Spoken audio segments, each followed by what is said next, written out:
Rachel. And I'm Amanda. And this is episode 11 of Books and Bingos. This week, we're recommending books with an LGBTQIA plus representation of some sort. So, Amanda, why do you think representation is so important? I guess, and I feel like us both being middle school librarians, we can see firsthand how important it is to have all students represented on the shelf. But not just that, other students who are cisgender can read about other experiences and they can become more empathetic humans and see what other people are going through and learn and educate themselves. So, as much as I absolutely love having all representation on my shelf, I also love it for the other kids that don't always get to see those voices in their own lives. They can see it through a book. Yes, with the big push for social emotional learning, I often have people ask me, like, do you have any social emotional books? I'm like, any fiction book you put your hand on in here is going to be that because you're learning empathy because you care for the main character. And if they're not like you, you're learning to care for, different walks of life, and you're eliminating that kind of stereotypical view of like a us versus them. It kind of becomes an all of a we situation, and that's awesome.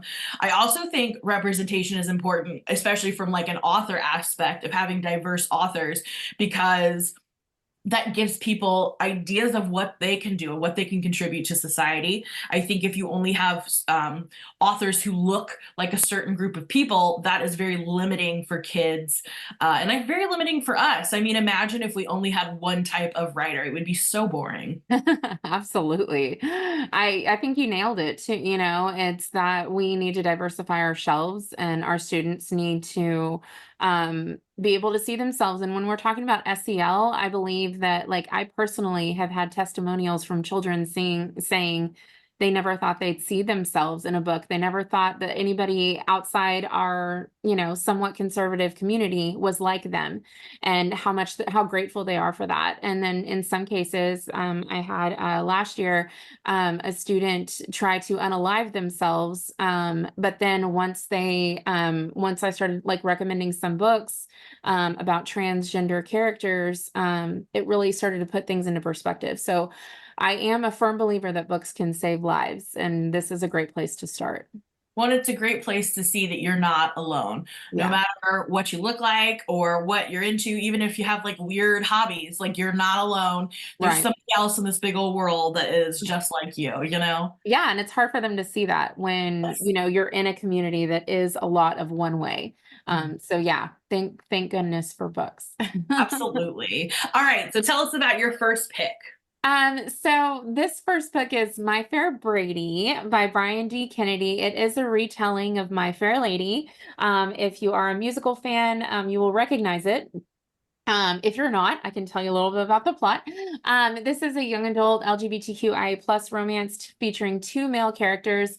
It has a main character who just thinks he's the best at everything.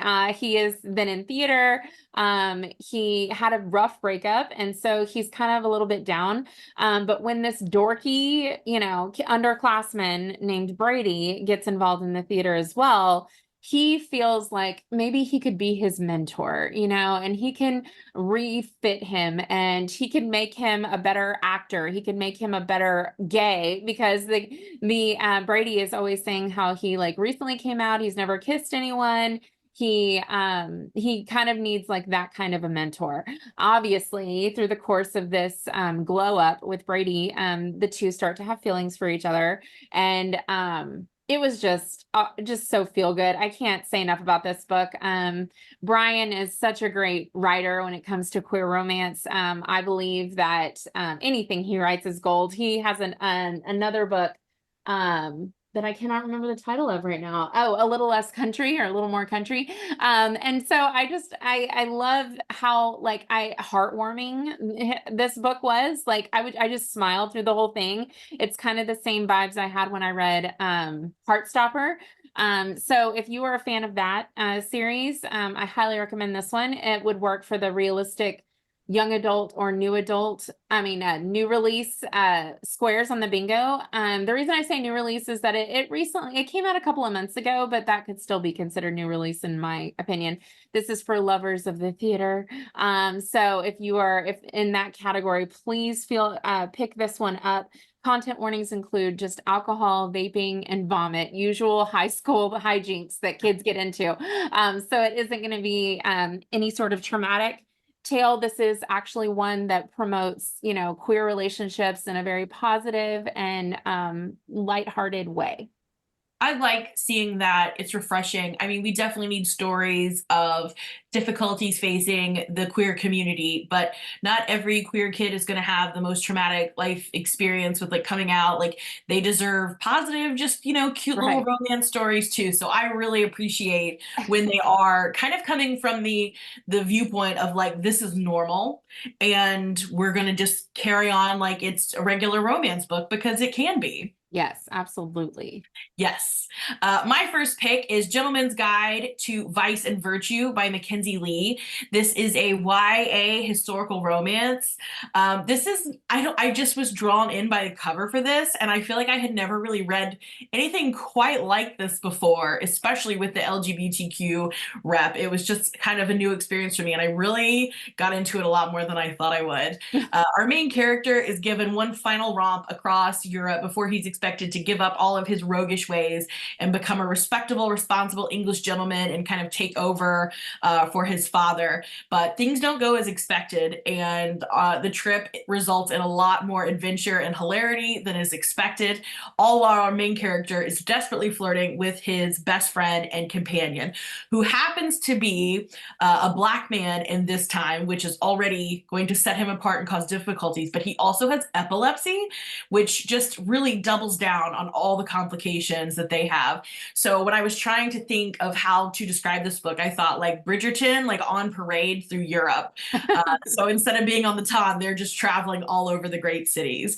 When I was looking up the trigger warnings, I came across this AI generated plug, and it says it's perfect for readers who crave a lighthearted, adventurous, and romantic escapade through 18th century Europe with a dash of queer flair and a healthy dose of humor. And I thought this was very, very true. I think this was just a fun, very representative book, and I think it was very entertaining. There are a lot of trigger warnings, though, like homophobia, racism, sexism, ableism, generally bigotry, I guess you would say, that you would find in 18th century Europe. There's also child abuse, alcoholism, violence, forced institutionalization, and suicidal thoughts. So this would work for YA or historical on our bingo board. I love that, and it's a series. Yes. So I absolutely love that whole series. I read it a while ago, and now it's making me want to reread it because it was super cute. And I think all the trigger warnings have a lot to do with the time it Exactly. was. Like, I don't know that we could read a historical book that wouldn't involve homophobia or racism or sexism, Correct. because, that was how things were back then. Yes. And sometimes now, unfortunately, but I feel like we're a lot better than we were in the 18th century. And I like that it is represented because it is realistic. Like this is the Yeah, struggles that these characters would have gone through, but I like that they can kind of go back and make it more of a positive outcome. Like yeah, if this actually was a true story, I don't think we would have had anywhere near the ending we got in this book. So right. I like that they're realistic, but then they're also like optimistically changing how things work out for everybody. Right. And it makes it, again, one of those fun reads that kids can enjoy that might not re-traumatize them or anything like that. They can just they can just, read it for pleasure and for joy. And a So, great way to break into historical fiction. If you don't like, I don't really like reading about like wars and things, and that tends to be what all the historical fiction is about. So right. this is not war related. It's just a real fun kind of romp through 18th century Europe, like they said. So my second pick is Forget Me Not by Alyson Derrick. I want to preface this by saying the reason I picked this book up was because it was a potential for a book challenge at our ninth grade center campus in our district. And so had never heard of it. The cover not my favorite. So it's not one that I probably would have picked up on my own. But it is a YA sapphic romance. It is marketed 14 to 17. It is perfect for fans of Eternal Sunshine of the Spotless Mind and 5 Feet Apart. I got that one from an AI generator too, because I never would have thought to put those two things together.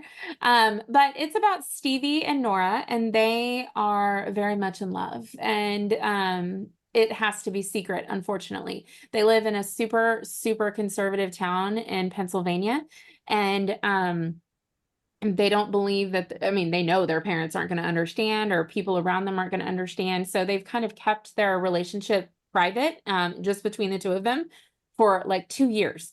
But when Stevie takes a fall, in like the woods with Nora there, she wakes up with, a bit of retrograde amnesia, which is the last 2 years of her life. So she wakes up thinking she's 15 when really she's 17. And during the 2 years is when she came out, when she, realized that she was queer. And then also it's when she and Nora started dating and like cannot remember their entire relationship.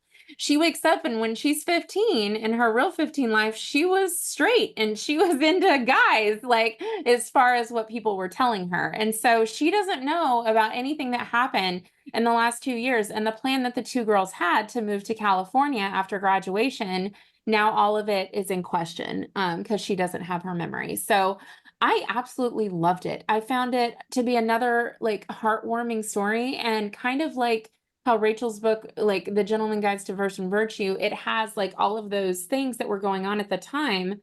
This is set in a very conservative town with parents that aren't supportive whatsoever.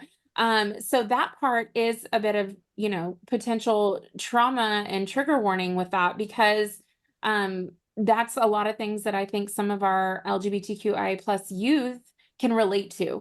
But the relationship itself was so sweet, and the journey to them like back to each other was precious. And I cannot say enough great things about this book. The trigger warning or content warnings would be homophobia, hospitalization, coma, physical assault, domestic abuse, religious trauma, memory loss, toxic friendship, forced outing, and disownment. So kind of be sure that you're ready for something for something like this before going into it. The squares would be young adult and realistic on our bingo card. That would be an absolute no for me. That sounds very reminiscent of like The Notebook, and I'm not doing that. That the memory loss is just always so heartbreaking that no way. I'm out for that one. But it does Yeah, sound cute, and like you said, very relevant, very helpful for people for teenagers really, in a small community where maybe it's not as accepted as it would be in other cities. And that's, a struggle that some of these kids just have to face because that's where they're born. There's right. really nothing that can be done besides just reading these books and trying to let them know like it's not like this everywhere. It's Gonna not get going to better. be, yeah, it's not going to be this concentrated of a thought anywhere else. Right.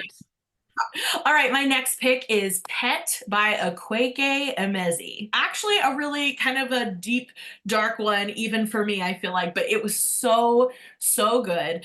I don't want to say too much because I feel like this is one you just really need to get into and experience and kind of figure out what's happening as you go along. But it is a YA fantastical realism slash fantasy, somewhere on that spectrum. The community has been told that there are no more monsters. However, this creature crawls out of our main character's mother's painting saying that they are there to hunt a monster. And one of the quotes on the synopsis is, "How do you save the world from monsters if no one will admit they exist?" And the AI plug says it's perfect for readers who crave stories that explore complex themes of identity, queerness, and the struggle for truth and justice in a world where truth is often hidden or denied. And again, I just don't want to say a lot. I think you need to go into it, but the trigger warning is violence, especially against children. So if you have any sensitivities at all to violence against children, please check into the trigger warnings a little bit further before you read it. But this was so amazing. Like it literally just blew my mind when I read it. I thought this was fantastic. I know there is like a prequel out now. I have not read that one yet, but it's on my list of things I need to get to. Have you read the sequel? Yeah, the other companion novel to it is just as I don't know what I Emotional. yes, I would say it's emotional. I would say it's also so very far out there. And maybe it's because I don't read fantasy that often. I'd have to maybe be more familiar with that genre and how this is like a magical realism, fantastical realism kind of vibe. And the other one is just the same. And I felt like it did a great job of bridging the story together. Yeah, I'm excited to read it. I think it's fantastic. I definitely want to read more by this author in the future. And those are our recommendations for the week. If you would like to share your recommendations or request a theme to be highlighted in a future show, reach out on social media at Books and Bingos or email us at booksandbingos@gmail.com. Thanks for listening and join us again next week when we'll be recommending books with rainbow covers. Happy reading!